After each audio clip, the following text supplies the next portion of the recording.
All right, we're back, and now we're going to be talking about the other rhoticized vowels besides the central vowels that can have some R coloring.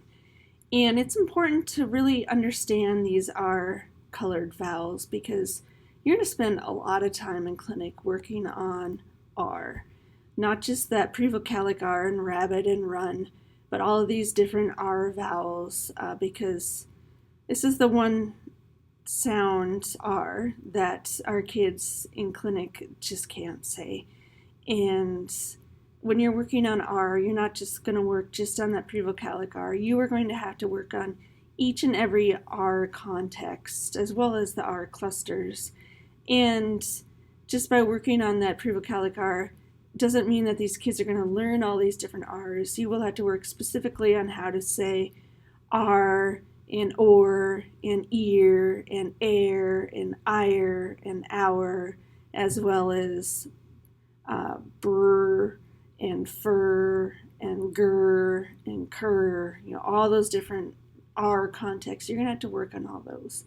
I think there's a whole R program called The Entire World of R, and I think they identified 30 some different R contexts. Is that right? I lose track. And to a point, you may have to work on each and every one of those with some kids, right? And so we need to know how to transcribe those because our disordered kids are going to distort those R contexts, those R productions terribly, right? And you need to be able to identify those productions, how they're produced incorrectly, and you need to be able to identify how they're produced incorrectly, and then how you can track progress, because initially, for example, a kiddo's going to say ba for bar, and then eventually they're going to say ba or something like that, and eventually they're going to get to bar, but it's not going to be a nice clear bar, right? You need to be able to track that progress from ba to bar and all the little incremental steps that they're going to get in order to get to that to get to that correct production. You need to be able to hear those subtle differences. All right. That's my pep talk for you, but you need to be well versed in how to shape and how to elicit R in all sorts of different contexts, because that is the one sound, along with S, that you're going to be working on all the time if you're going to be in the schools. All right, so I guess we got lots of different R contexts. This looks like the ear. Oh, and I guess let's just talk a little bit before we get to those about the transcriptions of our rhotic vowels, right? So for the R, we're going to be talking about our diphthongs here in a few minutes, but in general, I prefer that we're going to transcribe our diphthongs as well as our R with that script A. To me, it just makes sense since that's the ah sound that we're using. Let's just use that script A for those transcriptions as well. Okay, so we're going to use a script A R. Okay, for the or, the IPA symbol for the or is the open OR. Okay, so that's the one. This is the one situation where we're going to be using the open O. That's just the common IPA symbol for that. So let's just go with that. The ear, again, the IPA symbol for the ear is the small cap IR. Even though I know you hear the ear with an E, with a high E, so I know a lot of students are going to want to do the dotted IR. No, the symbol for the ear is the small cap IR. Just learn it, know it, do it. Just like the symbol for an esh, the sh is the funny S, the big fat esh. This is the symbol for the ear, just do it. Okay, just learn the symbol and do it. The air is your epsilon R. Okay, fire, ideally, the way you want to transcribe it, if you listen to it, fire, there are two syllables to it. I-yer. There's an I and then an I-yer. There's a y in the middle of it, fire. So the most appropriate way to transcribe I-yer is this way. Okay, and again, when we're going to transcribe our I diphthong, we're going to use the script A with that I. Okay, I-yer. And our, again, a multisyllabic word. Our, or a multisyllabic sound, our, so the our, okay? And in terms of the R, We're going to be talking about the R later. For this class, unfortunately, I'm not as consistent as I should be.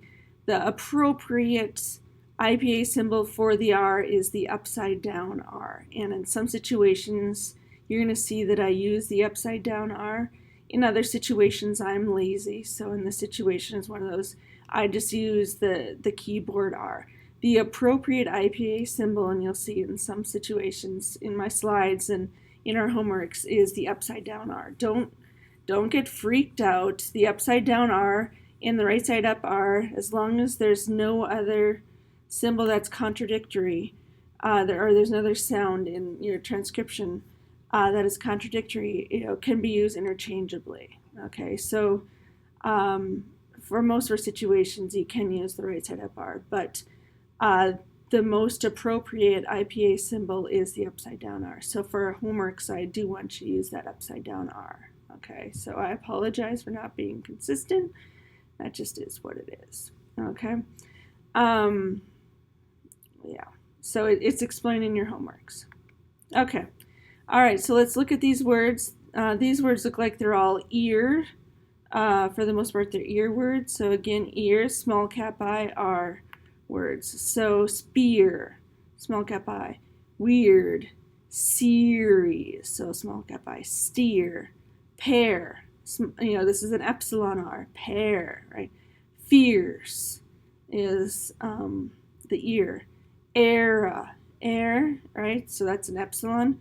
Career, so small cap I. Mirth, earth. So that's our reverse hook epsilon, right? And wire, right? That's like fire, right? Ire, right? So that's a whole nother word. Oh, let's look at these. What do we think?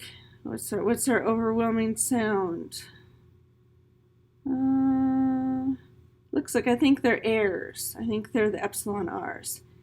Air, right? So the epsilon R. Square, epsilon R. Barrel, where, epsilon R. Trailer.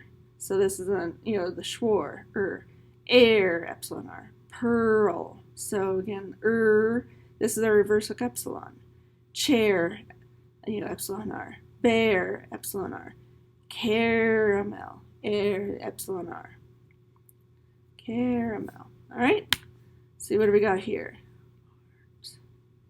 These look like our R's, right? So art.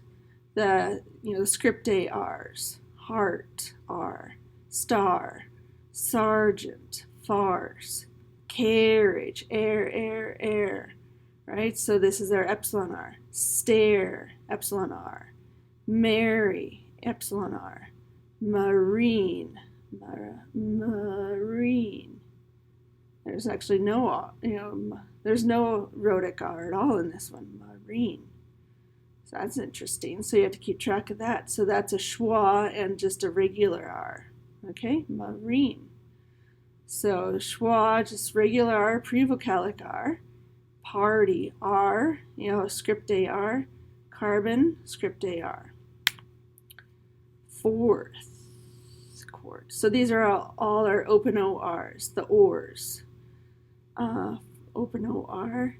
Fourth, quart, parlor, R. So that's a script A R. Wharf. So that's an open O R. Sore, open O R. Wart, open O R. Rumor, that's a schwar. Again, don't be distracted by the orthography. Court. So script, open O R. Pour, open O R. World, world. So that's your, reverse hook epsilon. World. Again, don't be distracted by your orthography. Make sure you say these words, again, either in your head or actually out loud. I say them out loud all the time. I talk to myself all the time, right? So don't just think that you know what these words are just by looking at them. English orthography is terrible in terms of letting you know what the sounds are. All right, so here's another little activity here. So take a moment, pause, identify what the rhotic vowels are. We got, also the schwas and reverse epsilons, I think, as well as all those others that we just talked about. So pause, unpause,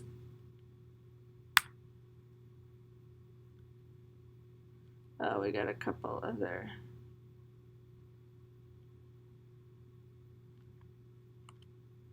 Oh, so it looks like, sorry. So these are our rhotic vowels. These are the other vowels that may come along. Sorry. These are other options for the other vowels. So for the carpet, you got a couple options depending on how you say it. Carpet. I think I say carpet with an I. Some people might say carpet with an epsilon. This is supposed to be a schwa, so if you say carpet with a schwa, this is supposed to be your schwa, so that would be all right. So parsley, like that. Archer, so again, schwar, birthday with an A, 30s with an E. Earplug, again, earplug, stress on the ear, I think. So I'd probably have unstressed schwa there. But sometimes compound words are tricky. So sometimes compound words have fairly equal stress. So if you wanted to think that you had a wedge for that, so if you had a wedge for earplug, so I think I would probably take a wedge over a schwa for that second syllable. That'd be all right. And then, of course, an oo for harpoon. All right. I think we're going to pause there, and then we'll do a different